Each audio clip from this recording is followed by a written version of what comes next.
Tell your story, build your brand. artmedianorthwest.com. artmedianw.com. And now, enjoy this conversation with Eric Longbine.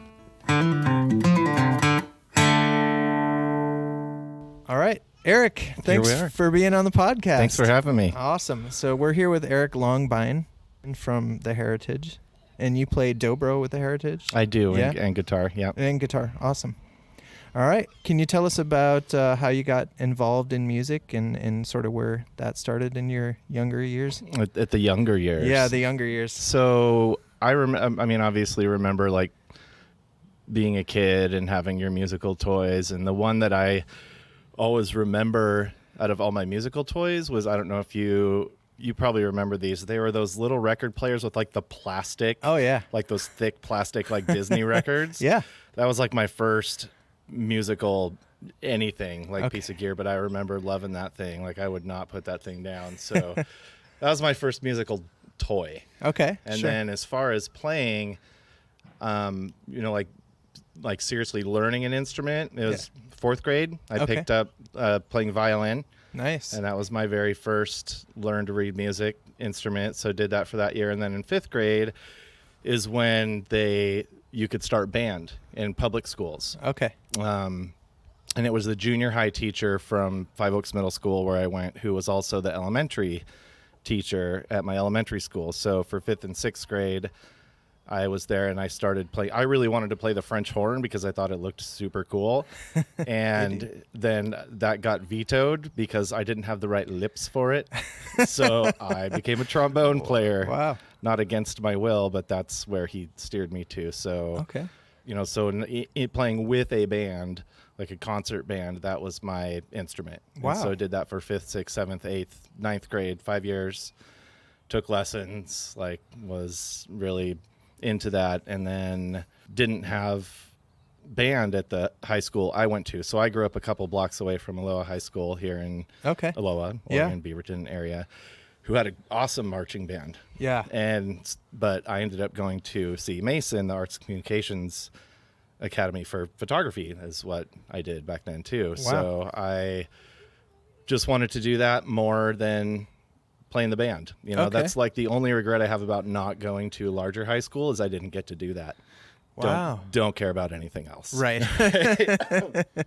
So going to see Mason, but I started playing bass. So all the bands that I played in after high school and in high school, I was bass player. So started playing bass when I got to junior high, 7th grade, like in the band room where all the instruments are, there was just this bass guitar case sitting there and nobody played it in anything. And I thought it was super cool. So I went to the band teacher and I said, hey, is there something I can play this on? And he's like, well, if you learn how to play, I go, I'll take lessons. Will you let me play something? So I took some lessons and then got to be the bass player in the junior high jazz band. Oh, wow. And that was really cool. So that was my first band I played a bass with was the jazz band. So I did all this super contemporary stuff. Yeah. And then after junior high, I went to there, didn't have any of that. So that's when I met Tommy Kelson, who was the drummer in Not Very Good, which was the punk band that happened after that. So, yeah. And met him at school. And then Jeep, who is one of the owners of 5 Star, met him. He lived in my neighborhood. He was the older kid. He drove us all skateboarding everywhere. So and he was into music too. So just meeting him through that, and Tommy was part of that skateboarding group, so that's kind of how the three of us came together to start Not Very Good. Nice. Which was Penfold when it first started. Wife still has a sticker on the guitar case. That's awesome. That's kind of how that morphed in, and then many things have happened since then. But that's kind of how I got from beginning to, I guess, the middle. Okay. We'll call it. That's awesome. And then do you still do photography? Is that something you're into, or was that a temporary kind of part? No, I love taking pictures. Yeah. I have, an Instagram account like every other human being in the world. But no, I love taking pictures, and obviously I have very photogenic children, so they're fun to take pictures of. But that nature stuff, when I go out on trips out to Eastern Oregon, I love photographing stuff out there, but it's all just done on my iPhone. I don't do it for money. Right. As a kid, did you see what your future self would be doing for a living, or what did you see yourself doing when you were a child? As in, well, for what I do for a job now, I Yeah. don't think anybody sees themselves being a furnace and air conditioner salesman Okay. when they're little. Right? Like, hey. But I really like my job now because it affords me a lot of time to spend with my kids and whatnot, and takes care of us. But man, you know, when I was in high school, I wanted to be a musician. That's what I wanted to do. I love music. I played in 2 or 3 bands, you know, at the same, like out of school, and I really wanted to pursue that. And I remember my dad took me to, like at the Expo Center, there was a college fair, like all the different schools come and you can talk to everybody. And Berkeley was the School of Music. Yeah. And Boston was there. Yeah. And I wanted to go there so bad.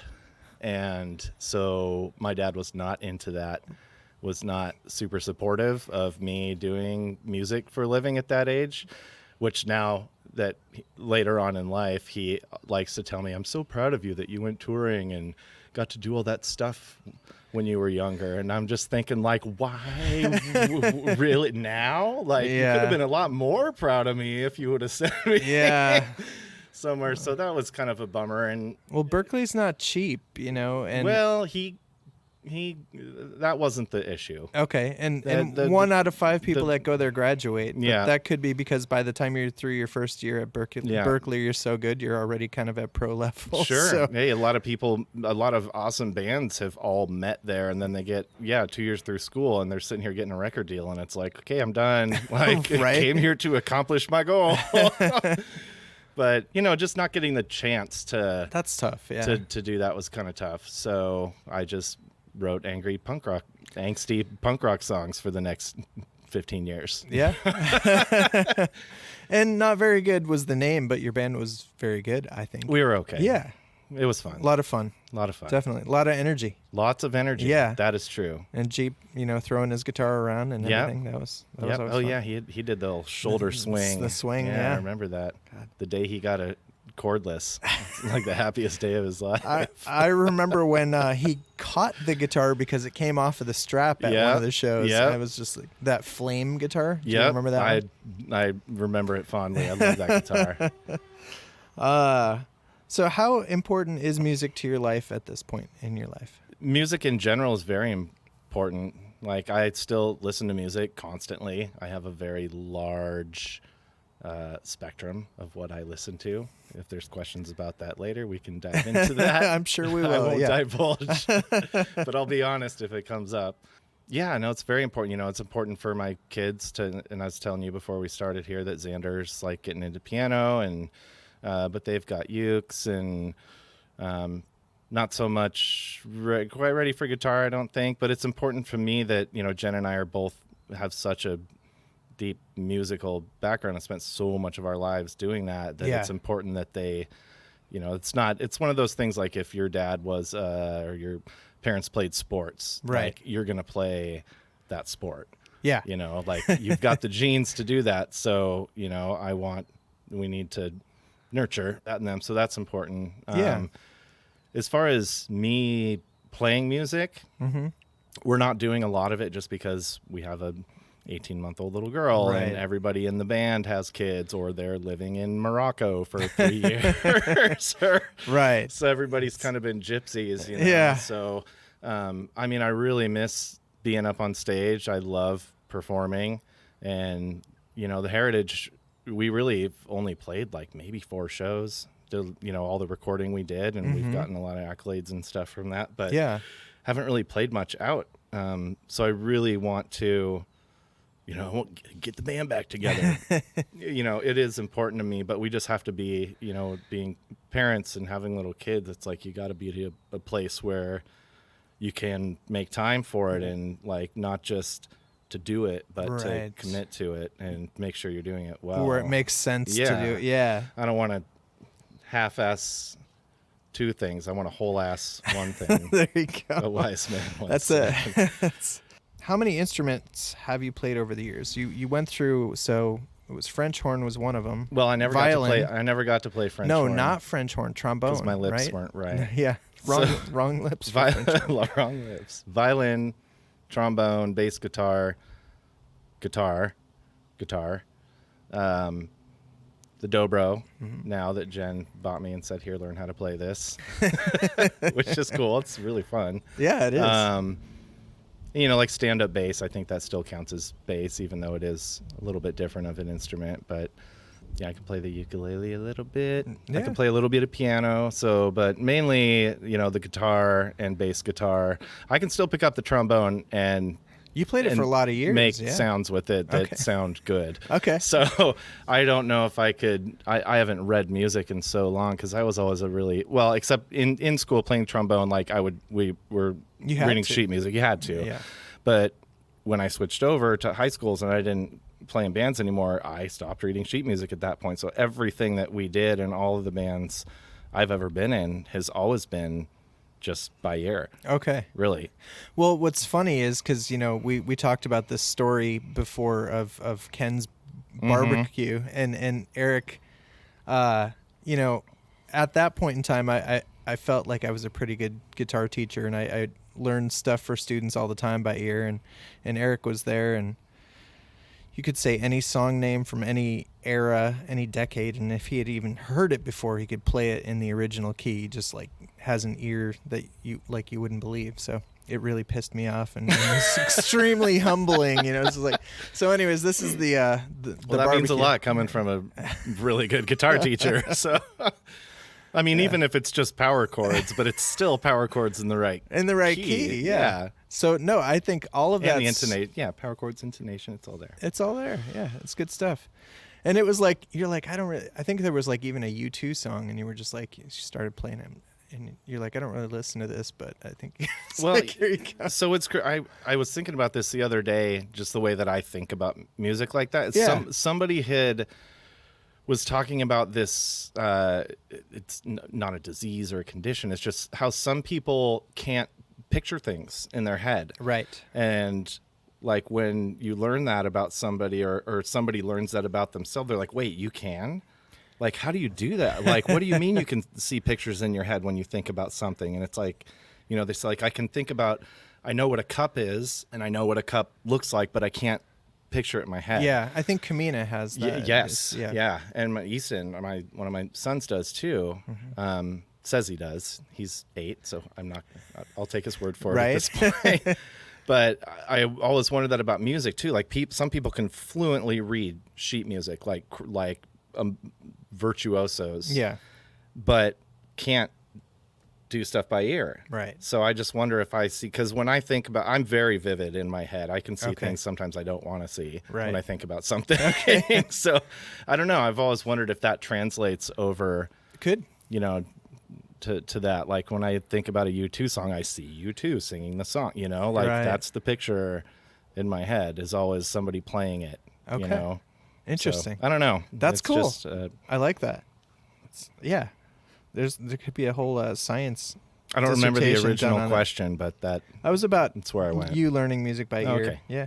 So that was a good answer. How would you describe yourself? I don't like to take things too seriously there's responsibilities don't have to be taken seriously as long as you just do them, Sure. That makes a lot of sense. They're just things you have to do to make your life easier and to make people's lives around you easier. So things that I just have to do, they're just things you have to do. So I just really like to be open-minded about pretty much everything, and I like to just I don't ever want to feel guilty for doing what I want to do, and as long as all your shit's together and you can do whatever the hell you want to do, and pending you're not hurting someone or whatever. But I'm very much to each their own, and respect that to 110%. That's kind of how I look at life, really. Yeah, that's good. And I don't know. I really like being with people, friends, and when I get free time, I do motorcycles is kind of another hobby of mine. Oh, cool. I'm getting ready to do one of our big annual trips out to Eastern Oregon for like 8 days. just throw the camping gear on the bike and just go. Wow. For like a week, and it's the most amazing, just head clearing week I have. And, you know, just putting it right in the middle of the year, I kind of I get right into busy season at work and then get to take this great break and then come back and be in a good headspace. So yeah, I don't know. That's I just smart. like to, I mean, what's the whole point of life is just feeling good and being happy. That's everybody's ultimate goal. You know, some people feel they don't get to do that until they've got $1 million in the bank and they're just going to stress about money all the time. Or, right. you know, it's like, what would you be, okay, if you had $1 million in the bank, aside from going and buying something cool, what would you be doing? Right. Chilling with my kids, like enjoying myself. Like, you can do that without all that money. Right. You know, I think people are all focused on that. Like, I need this to be happy, or I need this, you know, once I get here, I'm going to not be stressed out anymore. It's like, just, well, don't be stressed out. Like, you don't have to be, you know, that's, you know, we all have things happening in our lives that create stress. Yes. But like, you know, it's just, it's not necessary. And maybe that's easier for me to do than other people. Some people may listen to this and be like, well, you dude, like, what do you mean? Like, no, life's it's really hard. And like, yes, it is. Like, there's some responsibilities that aren't easy, but there's a lot of things that people can bring upon themselves that they stress out about things that are completely irrelevant to them being happy. Yeah. And that's what I don't like to do. I like that. It's very wise. Do you have a routine when you're doing your most creative work that kind of helps you get to that good space of creativity? As far as music wise goes, so like if I pick up a guitar, I'll just like, I always want to play something that makes me feel good to get into that space. So if like there's a song I'm really digging, like I'll play that song. Okay. Because I want to get into just a space, like when I listen to a song I really love and how that makes you feel, it's like, yeah, you're just like super stoked about that song. Like, I want to be in that space when I start to create something. Yeah. Not so I can like create something that sounds like that song, but just I want that feeling while I'm doing it, because if I'm making something, I want somebody to feel that way about what I'm doing. Yeah. Yeah.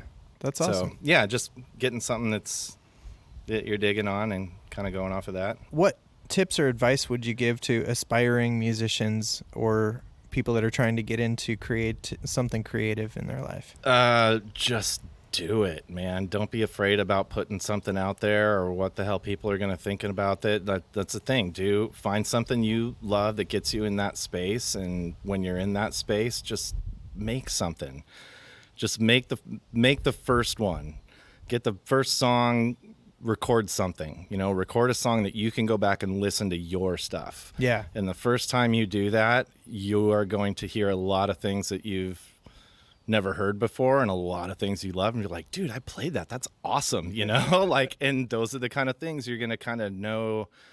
You'll get your sound, because I know recording, like our first recordings were not great, but you listen to that stuff and you're like, oh man, that worked really well. That sounded really good. Like, let's integrate that into some other stuff. And by the time you've done this a few times, it's like, you've got some pretty cool things going together. So yeah, just do it. All right. Get it out there. Yep. With Music with the Heritage, for example, like you have how many members when you're recording a song, or does it vary? No, it's pretty much the same. Okay. The original lineup was, Jenn singing, our friend Michael Herman playing guitar, Scott, our friend Scott, played the mandolin. We had Ben playing viola and violin, Will Amon playing bass, and then me doing guitar and dobro. So there's always been like 6 people. I think that's when we have the full group together still. There's 6 people. Okay.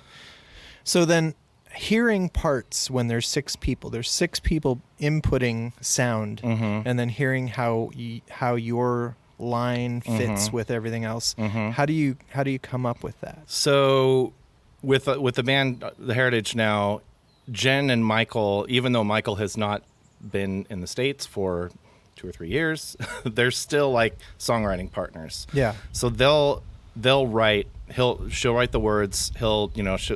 She's like, hey, I got this idea, and Michael says, okay, I got this idea. He'll noodle something, send it to her. She's like, yes, that's awesome. I love it. Just change this. Great. Goes back, records it, sends it over. She does well, and they send stuff back and forth. So once they have that core done, and they'll introduce that to the group, and if we're all sitting around together at that first practice where, okay, here's the song we've got, everybody just kind of listen to it, we'll play through it again. And a couple, like Will teaches also. So he sheets out everything for his part. Like for his part, and Ben will do the same thing. He'll sheet out everything. I might be the only person who does. Well, Scott didn't either, but so I don't chart anything, but some people do, some don't. But that's what's cool is like you can be in a group with people who do that, sure, and you're all getting to that same place. So once I hear everything, you just the dobro is interesting because it's not something you're really playing the whole time, like a bass line or the rhythm guitar. It's like it's fillers and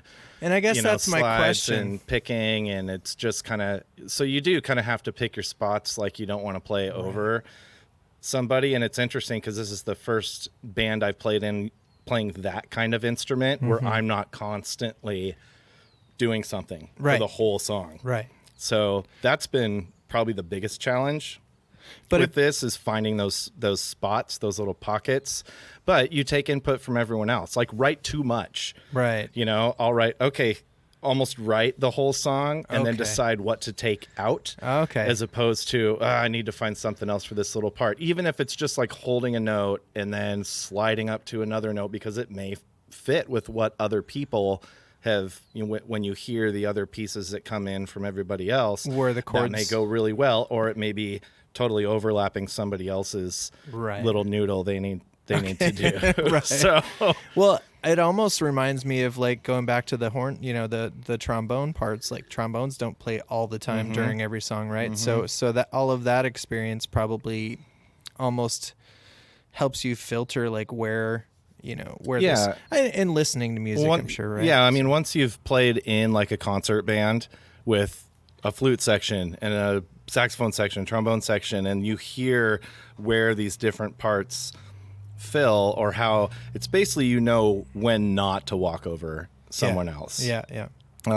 But bluegrass is really, it really is like concert music, and bluegrass is like that a lot too. Like you take rock or punk rock or guitar rock or even pop music, like everybody in the band is playing. Yeah.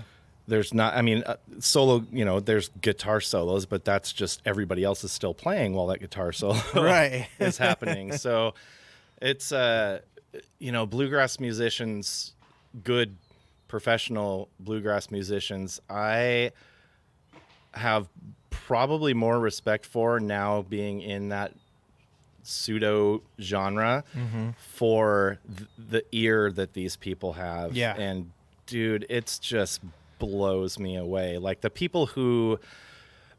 be people who are really good who can wail on a guitar and they're awesome, and like you could teach a lot of guitar players to play that lick that this really good guitar player did, and most of people who are good at guitar can do that. Yeah.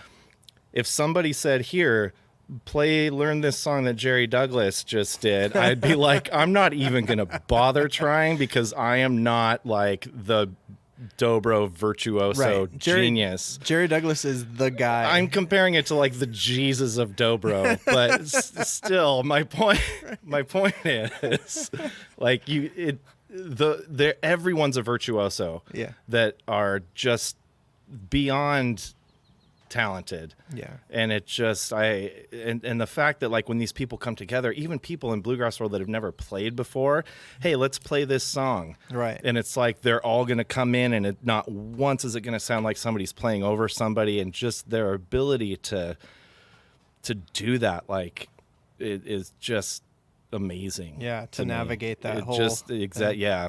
Yep, exactly. Yeah. Somebody told me a long time ago when they were like, you don't know who Jerry Douglas is? And I'm like, no. They're like, okay, if you wanted a guitar player and you could hire anybody in the world for your whatever recording, they're like, there's probably 20,000 guitar players that are session musicians in the world that you could call. If you wanted a bass player or a vocalist or any other thing, if you want a dobro player, if you can afford it, and he'll do it, it's going to be Jerry Douglas. Yeah. He's like the guy. Yeah. So that's crazy. Yeah. But, you know, but that's it might be you, too. Well, and right? obviously there's a lot less dobro players than there are guitar players. True. But you would think there would be, and I'm sure there's more than one, but you're right. He's just like, so, like nobody, I feel very confident to say it's going to be a very long time before anyone can make a dobro sound like that guy can. Yeah. If ever. Right. It's good stuff. Yeah. Should check out his discography of what he's recorded on. It's incredible. Yeah, it's insane. Yeah. And then you'll see him on like the Eric Clapton Crossroads thing, you know, or whatever, because he's playing with, you know, whoever, James Taylor, or he's played with a ton of people who aren't necessarily Mumford bluegrass. and Sons, he's played with them. Yeah. All right. So, what mentors did you have along the way that come to mind? The first one would definitely be my elementary school and junior high band teacher, Mr. Lambert Morris. I'm not sure if, with all due respect, if Mr. Lambert Morris is still alive or not. I hope so, but he was in he played in the One More Time Around marching band, which is a big deal here in Portland. Are you familiar with them? It's just like a bunch of older people that play marching band music. Basically, there's like hundreds of them. It's pretty cool. But that is awesome. He was really involved in that. But, you know, I would say him, especially for the discipline part of it. Okay. Like, I was very nice guy, but very much like he'd get on you if you were off. Yeah. Like literally tell you to stop playing sometimes. Have you seen, gosh, I don't remember what movie it is. Whiplash? Yes. Yeah, where he throws the chair at the kid and then literally berates him until he breaks down crying. Yeah. Not that. No, that scene is insane, by the way. It is. Not that, but yeah, the basic discipline of it. And past that, you know, just when I first started, you know, wanting the urge to play like in something that wasn't like a punk band or something, because I was a skater kid. That's what I listened to, is like NoFX and Bad Religion, and like that's what I wanted to play. But I remember my youth group at a church I went to and this is when I was in junior high. There was an older kid who had just graduated from high school. His name was Jason Horn. And he enlisted me to come and play bass with him and his buddy because he wanted to start this new band, which we practiced and it was cool. But like he would take me on his motorcycle down to the X-Ray Cafe. Unbeknownst, my parents likely had no idea what this place was we were going to. But like he took me down to see like Big Daddy Meat Straw and Roger Nusick like back in the early 90s at the X-Ray Cafe. So like he was a big influence of me, like seeing those at the time, which were like the biggest like of that genre band. They have these like cult followings in Portland, those groups did. And so he was definitely a big influence for me kind of transitioning into that. And then, you know, Jeep too, because he was the older kid and he played guitar. And you know, when I got, you know, when he wanted, we decided to try being in a band. It's like, oh, you know, I get to be in a, everybody thought Jeep was a cool kid. He's still a cool kid. You're still a cool kid, Jeep. That's right. But yeah, being in that band, and Jeep and Tommy were both older than I was. Okay. So that was just cool. Like with the older kids wanting to, you know, your older peers wanting you're to, accepted you know, into it's that validation tribe. That you're good at what you do. And I'm sure they could have found someone else, but they wanted me to do it, you know? Yeah. Yeah, I mean, beyond that, that's kind of what took me to where I went. Nice. Really. Yeah. What are some skills that you think are important for like everyone to learn, and that you would like your kids to be able to, you know? I don't want to be like I want to say everyone should at least learn to read sheet music once, but I don't know if being that I don't, I still play. I just feel like it's the responsible parent thing to say. Yeah. I think people should. You know, everybody who's going to be serious about this, even when they're younger, is going to take lessons, and you teach them how to read music. Like everybody should. And like Xander's got the keys written out on the piano. And so, I mean, if you're going to get to a point where you can start improvising or whatnot, you should probably know what you're doing. Patience. That's a good one. Yes. Yeah. Well, it's like, going back to like people getting all hot and bothered. It's like, oh, like rushing. I got to get to here. I got to get to here. I got to get to here. I need to get to this place in my life. I need to get to this. Just like slow down. Yeah. Like pretend you're rich and like just pretend you already have that. And what would you do? Okay. Just like be patient, enjoy. Like people always tell you with your little kids, like enjoy this time, So because true. they're going to be bratty ass teenagers and, which I'm starting to see some of that with the older ones. But yeah, I just tell people to be patient. Just you want to learn a good skill, relax. Yeah. Like just step back. Like, and chill. What do you think you would recommend people do if they want to learn the skills that you've cultivated? Okay, so start by learning trombone and then bass, be in a punk band that's okay. No, I think just really actually going back to like how I get in that headspace, like listen to stuff that you would want to play.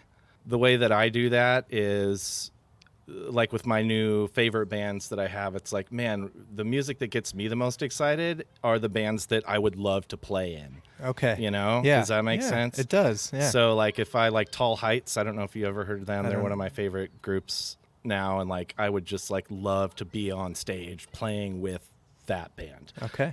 Just like, God, I want to be in your band for a show, but cool because name. that music, because that music, that gives me that feeling, that goosebumpy feeling. And when you have that feeling about a song you're playing and you're playing it in front of people can tell. Yeah. And that's what you want to do when you're up in front of people. You don't want to just go up there and make notes. And sometimes you're having a shitty day and you play a show and you go up there and play notes and say thank you very much and people clap. And, it's not that they didn't like you, but, for you to, some of the best shows I've ever played, there's been 4 people there and I was feeling awesome about it. And like, it was for me, like that's why I did it. So that's a good place to be when you're playing music, Yeah. It's hard to count on the crowd. Yeah. Because you can't sometimes. So if you're an aspiring musician, don't count on that's a very good piece of advice also. Don't count on the crowd, just make sure you're playing something that's going to make you feel awesome and you won't care, That's good. Yeah. Can you tell us about the Heritage more? Yes. A little bit? So the Heritage we started about 6 years ago, I guess. Jenn, my wife, who is our singer and lyricist, she grew up in the bluegrass world. She was kind of one of these bluegrass virtuoso kids. Like she played Chris Thile, who's the main songwriter, mandolin player for the Punch Brothers. Like they played together when they were kids. Like they were that group.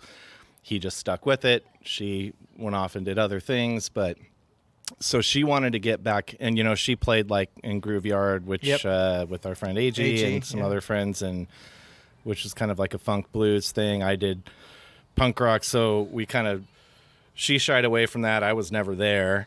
Right. And then when she wanted to get back in, she's just like, I really want to start playing music again, and I want to do something that makes me feel good. I want to get back to my roots and what I loved and how I fell in love with music. So that's when she decided she wanted to make the Heritage, and that's when I opened one of my Christmas presents after she decided that, and it was a dobro, and I was like, oh, cool. She's like, learn how to play that. And I'm like, okay, sounds good. So that's when I started playing the dobro. Nice. That Christmas morning. Yeah, so and then we had Michael already enlisted to do this, and the other, Will, came in. Will was already in a band with Michael, and then Scott Stevens, who was a mandolin player. He was one of those kids that played with Jenn when they were younger too, so she enlisted him. And then Ben Landsberg, who plays the fiddle, he was a friend of, he played in Michael and Will's band also. So we had like all the members of Bowie LaRue were also Heritage members when we started. So it was like me, Jen, Scott, and Bowie LaRue made the Heritage. Nice. Basically.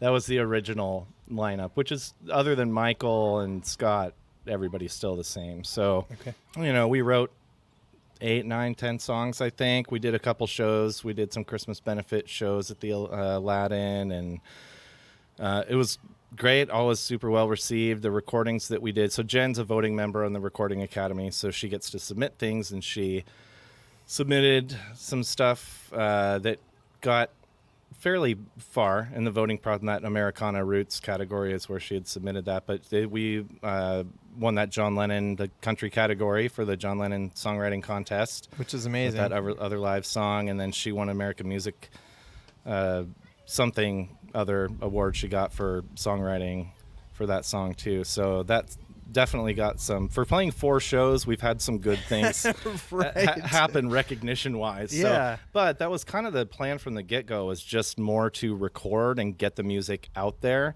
than to play shows.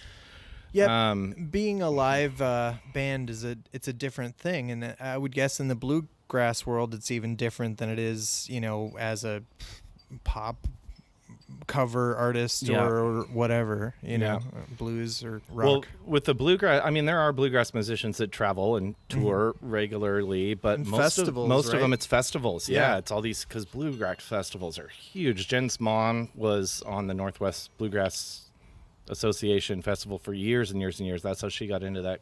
I'm sure she talked to you a little bit about that. Yep. During your guys' interview. So anyway, that's how the band got together. We recorded some stuff, put it out there, got some cool things that happened. Then Michael ended up moving to Nepal, he and Julie, and so everything kind of took a hiatus for about a year. And then we got our friend Ross to come in and kind of be the new Michael, just learn everything. He wasn't songwriting with Jenn, but he was going to be playing for the purposes of shows and things like that. So, and we played a couple shows with Ross in the lineup and did that. And then it was just, things have really been on hiatus for like the last year and a half, 2 years, because we have almost 1.5-year-old now. So another kid came along. Ross is having a second kid. So everybody, the kid thing just kind of took precedence over this. But we're wanting to get back, and we've got a couple more songs we want to record. Jenn wants to submit something again this year, so she really wants to get a couple things recorded to get out there, and plus to stay relevant and to be able to be a voting member of the Recording Academy. You've got to put so much stuff out and get so many plays or so many downloads and things like that to be able to stay Academy member. So we kind of have to put some things out. Yeah, it's part of it. And if she wants me to be involved in that too, I'm not a voting member, but if I can get on one of these tracks and we get some stuff out there, then I've got some credentials to be able to do that, which would be fun. It'd be definitely super cool to be able to that's not vote for Beyonce. She's gonna get enough votes, right? So some other people need votes too. She's talented. Yeah, it's true. All right. How should people go about finding their purpose in life? Give us your wisdom. Oh man, find what makes you feel good. I think it's back to that, if that thing that makes you feel good helps other people, that's great. And if that thing that makes you feel good doesn't help other people but just helps you, that's fine too. There's people in this world who are meant to be those helpers, and that's their purpose. And there's many other things that need to be done by people that aren't in that realm. It doesn't mean you can't be good to people and spread love and things like that, but I don't think people should feel guilty about doing something that they love. How has technology changed music, in your opinion? Well, like I told you earlier, my son's learning to play the piano on an iPad. Yeah. With on the piano, but with the iPad in front of him, like basically taking music lessons. Yeah. On that, being able to virtually do that stuff, it just opens up so many more opportunities for kids who, maybe can't have a teacher or can't afford a teacher, but they can watch a YouTube video and learn that. I'm sure a ton of kids who are in bands now learned how to play guitar from watching YouTube, sure, or something. So it's definitely cultivating a much larger talent pool. I think technology is definitely has a hand in that, and maybe you're going to find some virtuoso kids that you never would have found if that stuff didn't exist. Right. Which is pretty cool. So, bands being able to record themselves at the quality that you can now for the cost that you can now. It really doesn't cost much to make like a decent sounding record. It's true. Like, use GarageBand and some decent microphones, and you can put something together. Yeah. At least something that's like demo quality that you can listen to, be like, yeah, this is awesome, like back to that. So, it just gives people so much more opportunity to do that kind of stuff. That's recording and playing on stage. Like, those are my two favorite things about playing. Yeah. So, and it's really cool when you can create a song. I think everybody should write one song and record it. I think that is for any musician. Most of them will at some point, but even if you're thinking about, you're like into music, you want to learn something, like learn how to play something, and then just write a song and record it in GarageBand and listen to your stuff. And if it gives you that tingly, like you're gonna know, like, I want to do this again. Yeah. Like, I want to go back and add this to that song. Like, it's gonna click really fast. All right, that's your assignment, everybody. Eric has given everyone that's Go listening, write a song. All the tens of people that All are the listening. tens of people who've all probably already wrote a song. But tell your kids. Yes. Spread the word. Yeah. And if you got to go back and give, 16-year-old Eric some advice and he would listen, what would you tell him? I would have told him to get better grades and pay attention in the other part of school, which probably would have made my dad a lot less hesitant to send me somewhere like that. If he knew academically I was in a top good place, which school was kind of boring to me, and I graduated with decent-ish grades, but it just I never had anybody pushing me to be like, hey, if you want to do this, like, you need to make sure.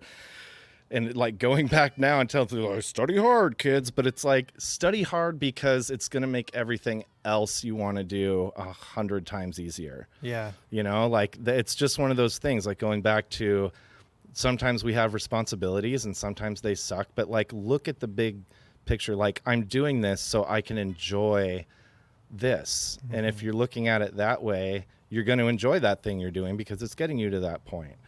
So, even though school's not fun all the time, that's true. It's gonna make your life and your choices it's gonna open up your choices a lot more. Nice.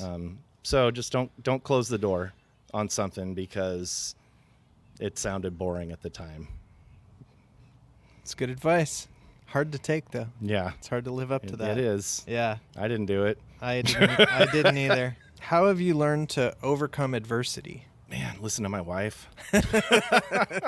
That's a smart man. Seriously. Well, and I grew up in the suburbs as a middle-class white kid. So, what is adversity to me? Like, not being accepted by the cool kids, or, yeah, adversity. The biggest adversity I've had in my life probably is just not being confident enough to stand up for myself or whatnot. So Jenn bestowed in me that confidence. I would not have the confidence I have if it wasn't for her, reinforcing, no, dude, you got this. You have to believe you got this. And I've got some, and it's in my family, some moderate, bipolar type stuff, or anxiety. And I didn't take medication for that for a long, long time but people talk about mental illness and this and that. Well, she's the one who pushed me, you need to go talk to someone about this. You need to get checked out. And so that was probably the number one thing for my overall quality of life changed exponentially. Wow. And I wouldn't have done that if it wasn't for her. And I have I don't feel bad. I take a couple pills in the morning, and that my quality of life is exponentially better than it was before I did that. And it's because there's a chemical imbalance in my brain that I have that some people don't. And that's all that stuff is. Yeah. it's you're firing differently. You know, you're talking to your insides are talking to themselves differently than other people's do. Well, this gets them to shut up a little bit, you know, and that's what I needed. Yeah. But yeah, man. So, you know, kind of getting over that, like I would have crazy bad panic attacks to the point where like I get migraines and tunnel vision and just like freak out and like have heart palpitations, and nothing was wrong with me. And so that hasn't happened in 8 years. Wow. You know?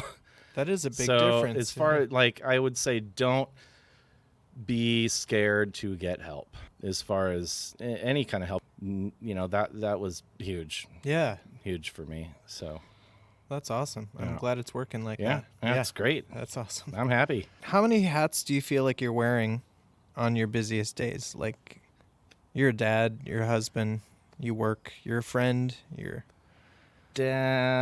husband. Yes. First, right? Husband first. Yes. Dad. Friend. Worker. Sometimes at work I feel like I'm wearing 4 different hats. I believe it. Because in my position, at least where I work, they ask a lot of us. And I deal with multiple clients that everything has to be perfect. So there's some stress involved there. But again, it's just a formula. Make sure you do the formula the same every time and it works. So, I mean, I would say on a busy day, you know, about 5 or 6. That's quite a few. 5 or 6 hats. Yeah. Rocking on a busy day. Try to take them off as soon as possible. Yeah. Yeah.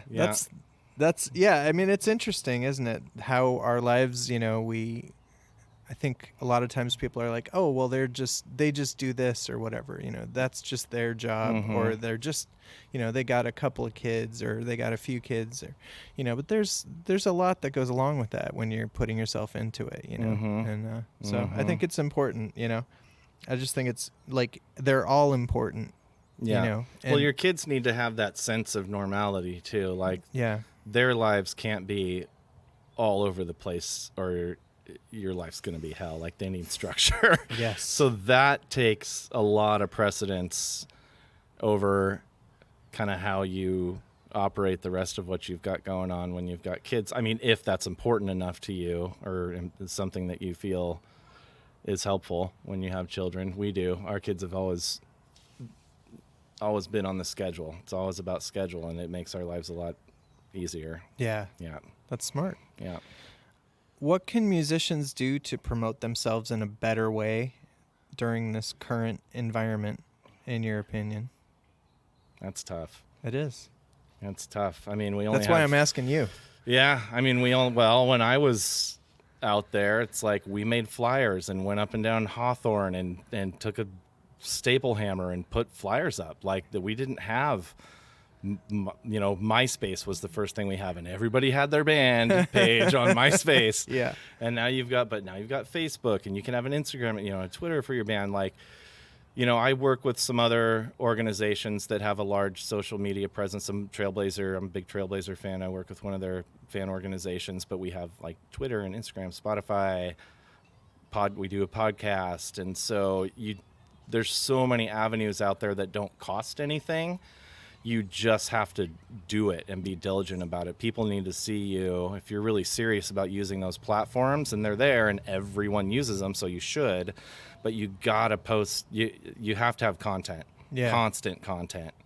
That doesn't mean you have to post a new song every day, or, you know, post a picture of yourself practicing, or put a little Vine video up of yourself like singing a few bars of one of your new songs, or, you know, just do a little giveaway. Hey, like the next, you know, if you like and share this, and you can win a chance to get a free autographed CD when our new CD's out, or something like that. Like, you need to be engaging, and people need to see you, like, at least daily put something up on those platforms if you want it to work. Yeah, that's good. But I mean, that's how everybody's doing it, really. I mean, I haven't been, you know, that involved in the scene with promoting and singing, but I would assume that's how people are doing it. Yeah. Now.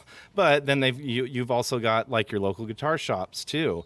Like, go and put a flyer up there, talk to those guys, get them excited about what you're doing, so they can tell, not just have a flyer in their shop, but like, hey, you should go check out this band, like get people, who want to talk about you. Yeah. Who are some people that inspire you or have inspired you over the years? In general? Yeah. I'll go back to my wife. Yeah. She was we've known each other since high school, and the one thing that attracted me to her was her, like, just stop bitching. Like, I used to whine and bitch a lot when I was younger.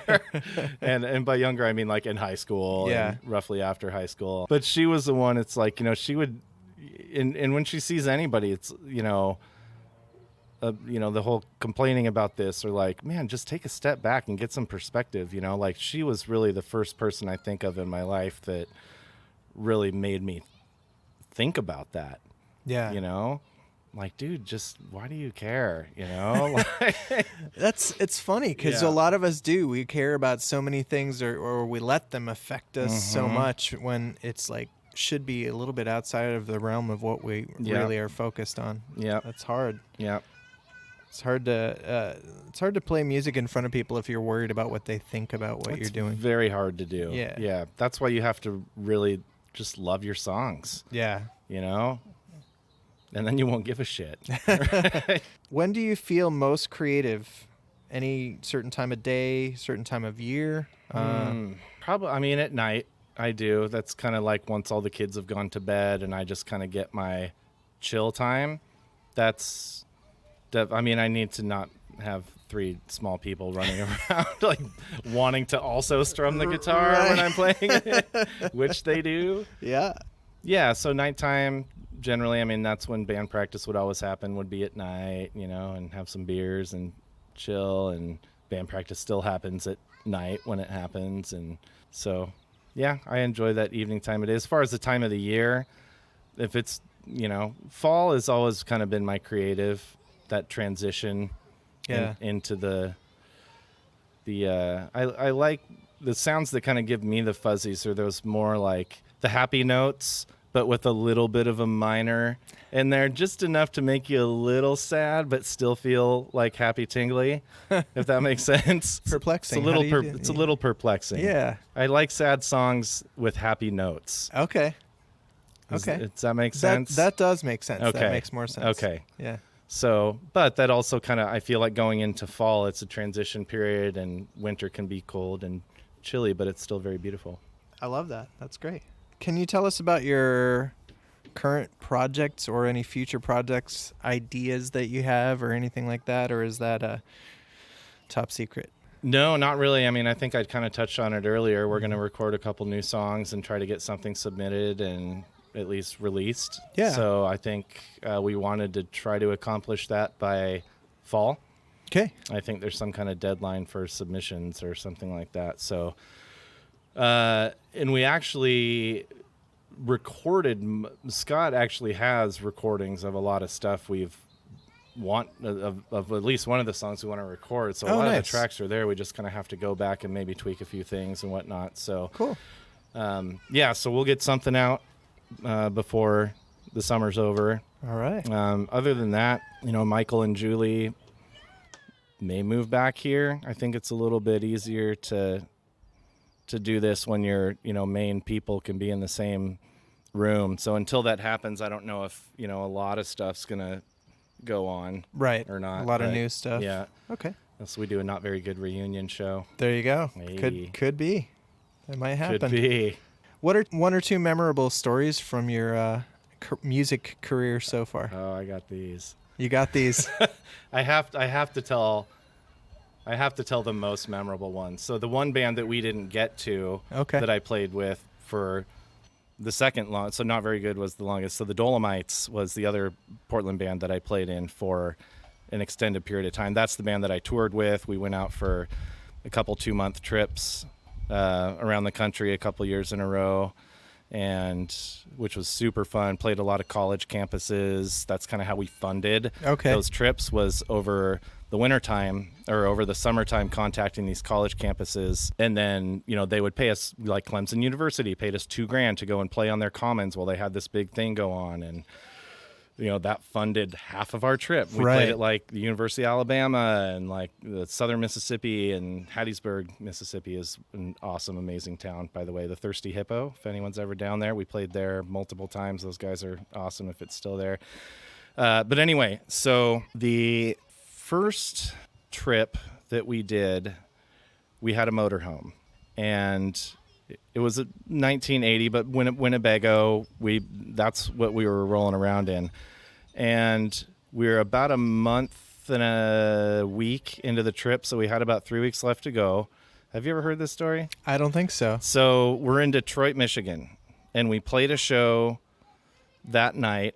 We met at this bar. The bar owner was super, super cool, and he and his girlfriend got us a show the next night at another bar. So they came out with us and we played.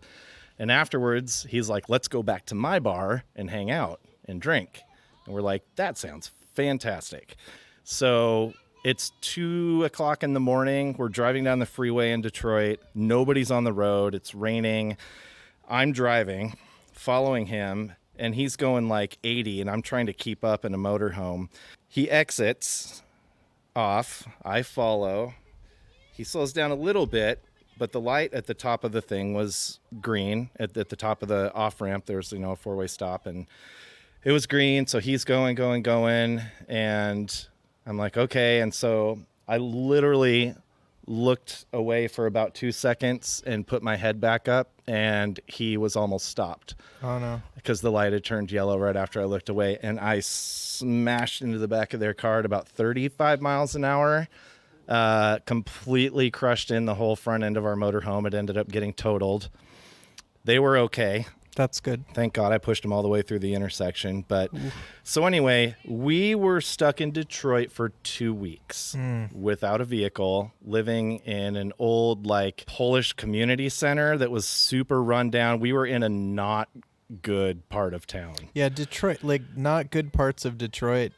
Yeah, like by it's not good. Yeah, like by Old Tiger Stadium. If anyone's familiar with Detroit, we were just on the other side of the freeway from there, and I saw a guy crash into a pole drunk, and his like 4-year-old kid get out of the back, and he gets out of the front, and just leave the car there and walk home. Oh my God! I had a guy tell me he was Jesus. Wow! And needed to go and kill all of the bad people that were living in Detroit. Oh my gosh.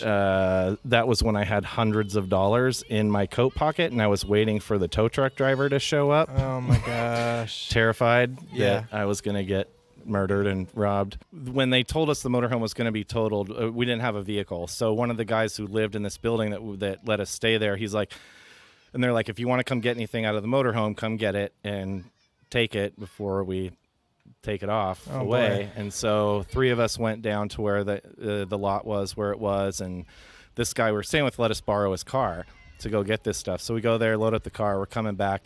So he had a headlight out on his car, one headlight. It's kind of an older beat-up car.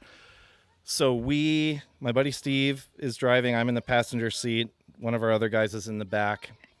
We got pulled over right by Old Tiger Stadium, and because the headlight was out.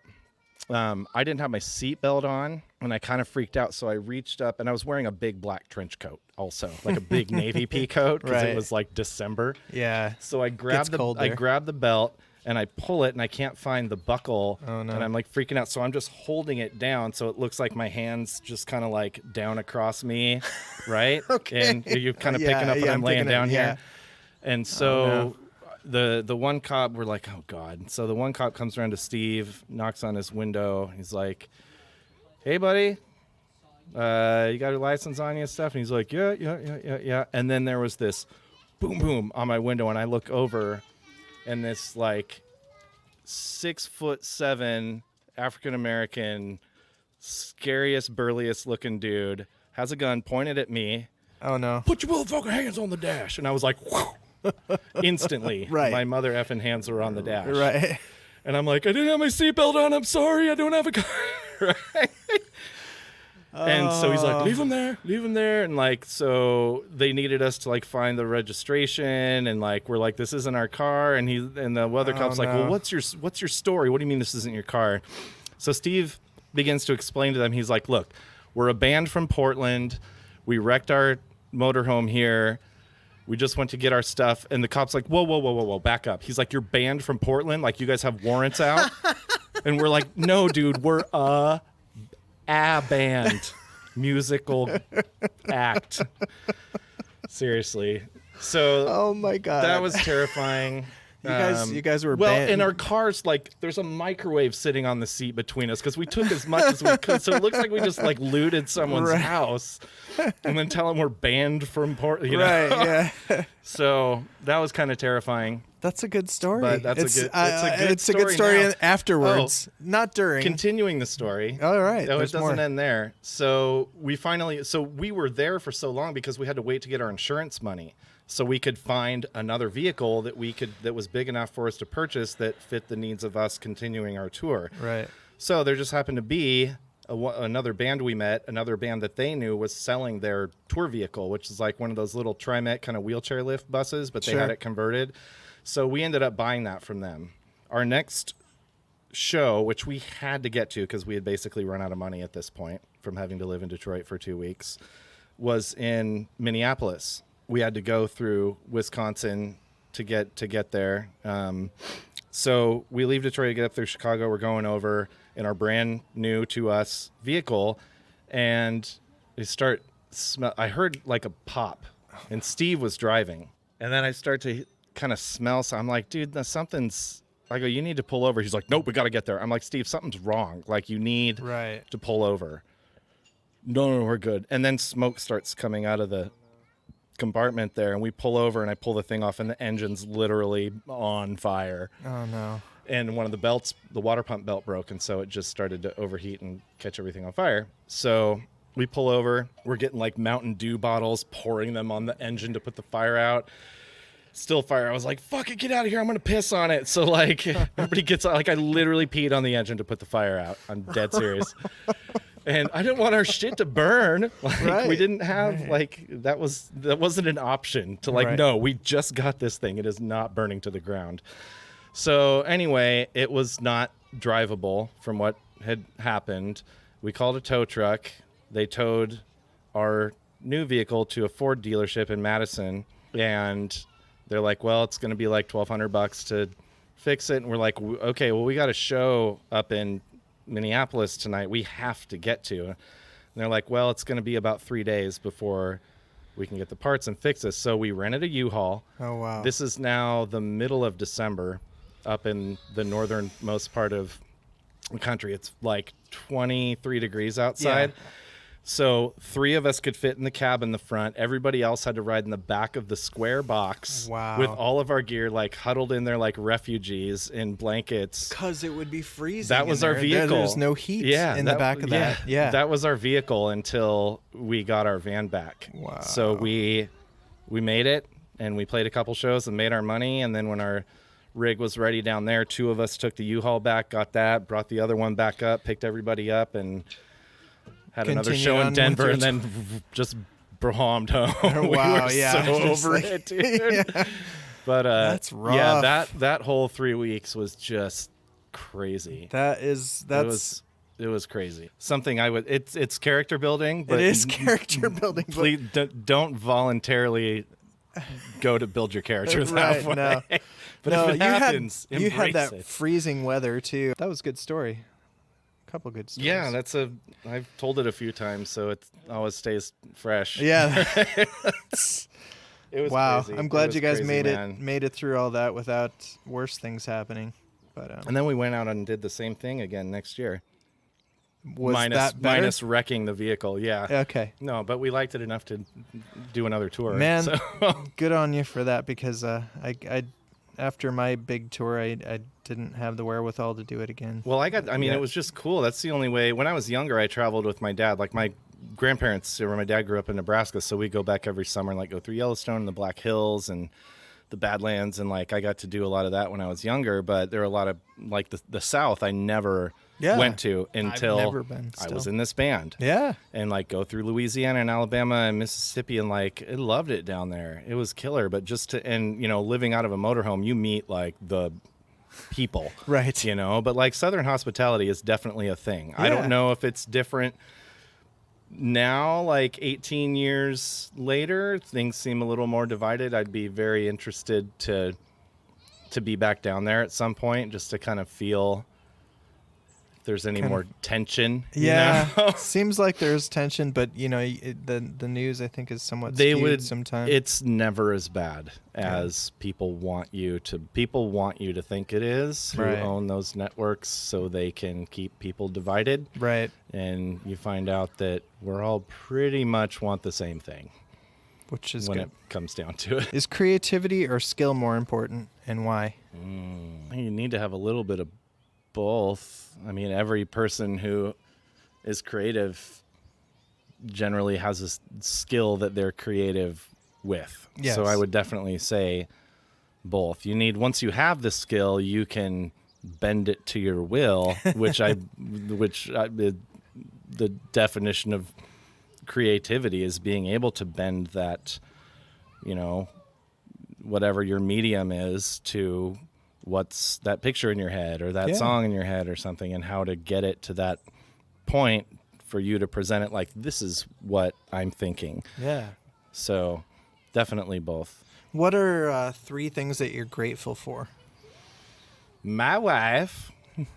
I'm not doing this to kiss up to her. No, by the I know. way. She explained like that sort of like a kind of pivotal moment. Well, it's like in one of the things like with our kids, it's like when you have kids, and this can help people who are on the fence about having kids maybe not be quite as freaked out about having kids, is you're still the kid does not control you at any age. Like, you are the one directing that child, and that child is coming in to be a part of your life. You're bringing that child into what you have. You're not adjusting yourself to bend to the will of this person you've brought into the world. No, that's your person. You're bringing them into your world, but your world has to stay the same. You have to have that, that foundation. So, which I think that's a long way of explaining what that was all about. I think it's important because it's that topic, I'm sure, is very heated and has these differing points of view. Mm-hmm. And like, I see the value in that because I've seen the perspective from both sides and I've experienced it through my relationships with other people. Mm-hmm. And it's like, it can be really hard if your viewpoint on that differs from your spouse's or which often happens. Yeah. Yeah. So I think that's awesome. I really do. Yeah. Like, I think you guys. And this is good to reinforces again. It's good to talk to somebody and answer a question like that or get asked a question like that, because I think sometimes you forget just how important that person is. Mm-hmm. when you're asking like fundamental questions like these, like who really inspired you, or who really, who do you look up to that changed this? It's like, well, it's pretty fucking cool. I ended up married to the person that I feel is responsible for a lot of those things. I think it's awesome. Yeah. I think I'm pretty lucky, and it's cool to remember that kind of stuff. And I think you guys both feel that way, which I can see it. So well, I'm excited to hear what she had to say. Yeah. I'll be the judge of that. Oh, there's things I will always do that will drive her crazy. Well, but she loves me enough to put up with it most of the time. So that was one. So okay. There's 3. Oh God. You can say more than 3 if that's easier. Do I have to do more than 3? No. You can make it as few or as many as you would like. Within reason. What was our? So it was something that you're grateful for. 3 things that you're grateful for. Oh, things, not people. Yeah. Well, right. It could be people. Okay. I'm thankful for my friends, the group of my close friends I have now. So when Jen and I moved away, I had hung out. I grew up here, so I left here to go move it down to LA where Jen was, and we got engaged. And I was like 31. We had our kids when I was 33. So like, yeah, like early 30s. But I'd had the same group of friends like forever. And I still am friends with all those people. But when we moved back to town, like I rarely see a lot of those people anymore. Like and the motorcycle thing is huge. That's a big part of what I do now. Yeah. It's my kind of like my passion. But that whole group of people I met through the motorcycle community, like those are my people now. So it's just cool to be able to come back somewhere. It's one of the things that made me not feel like I came back to the same old boring place, is like I've got new relationships with people, kind of like that's my second chapter of living in Portland. Yeah. And so I'm really grateful to find those people, and I found those people through motorcycles, and so I'm grateful for motorcycles. With motorcycles is I've read or heard that most motorcyclists maintain their own bikes. Like that's a big part of sort of the thing, is like really knowing your stuff about it. Is that something that you do as well? I do. Yeah. To an extent. There's certain, like I restore like old vintage bikes. Oh, wow. Is kind of like one of my passions is to do that. It's kind of how I got into bikes. My first bike was an older like 71 little Honda CB, and I tore that thing down to the frame and rebuilt it, and that was like, okay, cool, I'm in love with motorcycles now. So but like, so on my newer bikes, like I'll change my own oil and do my tires and chains and stuff like that. But if it comes to like those valves need to be adjusted in the motor, it's going to the dealership. Sure. For that. I'm not touching anything that affects me having a running motorcycle. Okay, like I fair need enough. to get on and push the button or kick the lever, and it starts, and I don't want to be responsible for that not happening. Okay. So to an extent, yeah. So Sure. the older bikes, I do a lot of that. That's good. Cosmetic stuff, I really like doing, making things shiny. Yeah. Polishing stuff. Satisfying. People bring their bikes to me to polish old rusty parts for them. Cool. Like, and that's what else is really cool is like a lot of people in the group are really good at, like there's one guy who's really good at rebuilding carburetors, which is something I never have any desire to want to do. So if I need some rebuild, I'll take him to him. Yeah. And I'll polish something for him, and he'll do that for me, So it's like people just can kind of trade off some work. Here, have some beers, do this for me, do that for me. And so, but That's yeah, cool. that's kind of how that community works, at least in the community that I've been a part of. Nice. I know there's a lot of factions of motor. We're Sure. not the sons of, and I feel like we're the very kind of, I don't know. It's interesting. I don't really know how to explain. We're not the sport bike group. We're not the Harley group. It's a very mix of like classic bikes, adventure touring stuff. We'd like to do a lot of that. Like this road trip we're going out in a couple weeks. We're doing 8 days out to Eastern Oregon. Some people are going to have like adventure kind of bikes. Some people have street bikes. Some people have somewhere in between bikes. But we just love riding together and hanging out and Yeah. being in the desert and doing desert things. Nice. Inappropriate. Not wildly inappropriate things you don't do around your children. Right. Have you read Zen and the Art of Motorcycle Maintenance? I have not. Okay. And I started it a couple of times. It's supposed to be a good like business book, but I just couldn't get into it. I couldn't get into it either, but that was also like 8 years ago. Okay. And it would probably be, I have the book. Yeah. It would probably be worth picking it up, especially if I'm being told it's a good business book. It's what I've read. Anything that can help sales. What skills are you developing now, like currently? People skills. Yeah. Sales. So I work in sales Okay. now. So a lot of my, it's my quote unquote craft, some people are really good with people. Some people are pushy. It's, I'm talk to my clients like I talk to you, minus that some F-bombs here and there, respectful verbiage. But, you don't want to try to make best friends with everyone. You don't need to do that. It is a business meeting, but you treat people like a person. Like if somebody came into my house, I'm going to trust the person who's treating me like a person. Yeah. So, honing that And it is a skill, like finding that fine line to walk. Yeah. Between this and that, and not getting too buddy with a client. I bet enough to where they trust you. So. But honing, and when people think about sales jobs, there's a lot more to it than just going in and selling someone something. It's Absolutely. Relationship building. So a lot of that skill, and you can always work on that. It is a craft, When it's done its best, it's a long-term, client a lot of times too, right? So you're really investing in the future as well. Well, and if your company does a shitty job for that person, they're not going to refer you to the next person, and you're not going to get to work with that person again. And so then you're towing that line between your company's service versus which is awesome. Yeah. So, and that's what you're selling people is the company, really. Yeah. And, it's just cool working for people that I know I don't have to worry that what I'm telling these people is going to happen.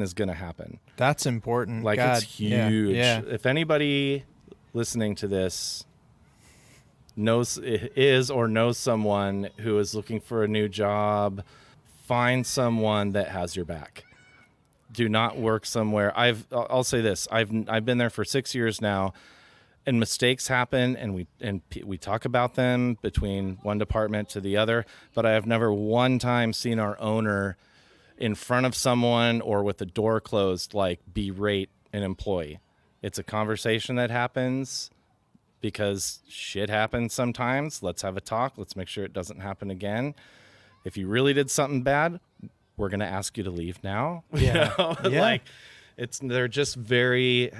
Working for someone that respects you is huge. Yeah. I joke with my clients sometimes, be like, I could be here selling you a toilet and I wouldn't care because the people I work for are that awesome. And the company I work for has my back. Yeah.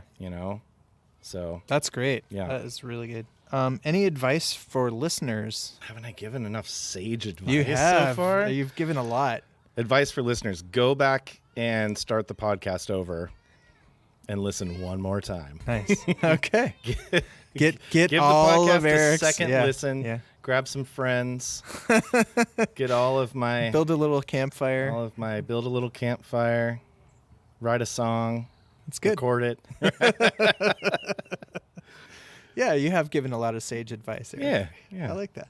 Where can people find you online and learn more about what you're doing with the Heritage? So the Heritage site is www.theheritage.co, C-O, not com without the M, C-O. And you can get on links to purchase our stuff, links to listen to everything. You can listen to all the recordings we've got out there. Spotify is also, that's where I listen to our music. Okay. I'm a big Spotify guy. And you just search for the Heritage and it'll pop up. We've legally gotten everybody else removed off of there after some battles. So yeah, we trademarked it and got some people booted. That's another story Jen could have gone through with you. Yeah. It's pretty funny. I bet that took a lot. Yeah. Seems like there's a lot of, when you just search the Heritage, Google it. So there was one band not to get off topic, but there was one band in particular called The Heritage that were from Texas and were just shit kicking I love guns in my truck, that kind of songs, but not good. And they were using the Heritage name, but we had trademarked it. So our Peter Von Shaver, who's a local entertainment lawyer, we enlisted him. He wrote them cease and desist letter, which they thought was a joke, and said, yeah, we're not changing our name or getting rid of it. They're like, we've got a big deal, come with CMT and all this stuff. And great. And they can pay to give us money. And we gave them the option. You can pay us for the name, for the rights to the name, or you can stop using it. And they're like, yeah, whatever, haha. So then they got legal notices. Their stuff got taken down off of iTunes and off of Spotify. Wow. Peter went hard at them and they're like, oh, these guys aren't joking. So, but that was fun. I'm not gonna lie, that was fun. Wow. So apparently they've changed their name, and so yeah, www.theheritage.co.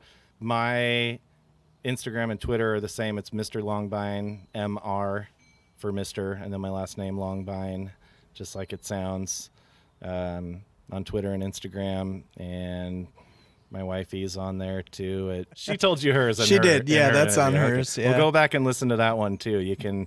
My awesome wife I've been talking about is also one of Danny's guests. Yes. In a previous episode about her book and about the music stuff. So yeah, her book's getting ready to. I know, that's exciting. She just got the final draft back, and wow, she's happy with it. So it's going to go to print, and I think she's going to have her first copy of it in probably within a month. Oh wow, yeah, I was thinking September, but maybe sooner than that. I think she'll get a copy. Okay, before I see. It goes to like print. Okay. Print. So yeah, it may be longer. I think the last time she told me that's what she thought, but maybe she's heard different. I don't know. Yeah, who knows? That's exciting. Definitely was a long process with that. Yeah. Are there any questions I should have asked you that I didn't? Anything else you want to cover? I was really looking forward to the Detroit story, and I got to tell Detroit story. That was a good story. Well, when you first asked me to do this, and like, hey, let's sit down and talk about you. Like, that's the first thing that came into my head was that. Like, what's the craziest thing that's ever happened? Because I'm sure, like, without seeing any of the questions, which I didn't see any of these before time, which I actually really liked. Yeah, you did great. But I'm sure that question was going to be in there somewhere. So I'm like, oh, I got a story. Yeah. Yeah. That's a good one. I'm glad you lived to tell the tale. I'm glad I lived to tell the tale. Glad it wasn't worse. No, I didn't even talk about the toilets in that building. Oh my God. Oh yeah. It was the whole experience. It was brutal, but there was a ping pong table in there. We played. It was good. Yeah, ping pong's good. Yeah, nice. Kept us sane. Well, Eric, thank you so much for taking the time. Thank you, man. This is super fun. It was fun. Thank you. All right. Bye. Bye-bye. Find out more at artmedianorthwest.com. ARTMediaNW.com.